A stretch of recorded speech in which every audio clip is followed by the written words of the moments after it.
कुपवाडमधील केसरेकर दाम्पत्याच्या हत्येच्या निषेधार्थ आज सांगली आणि कुपवाड बंद.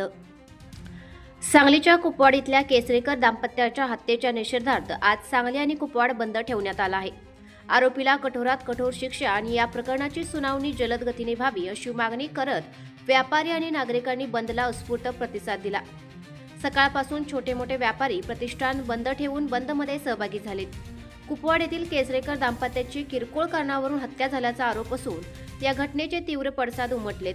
आरोपीला फाशीची शिक्षा देण्यात यावी आणि या प्रकरणाची सुनावणी लवकरात लवकर पूर्ण करण्यात यावी अशी मागणी आंदोलकांकडून करण्यात येत आहे. दरम्यान सायंकाळी 4 वाजता सकल हिंदू समाजाच्या वतीने निषेध मोर्चा काढण्यात आला.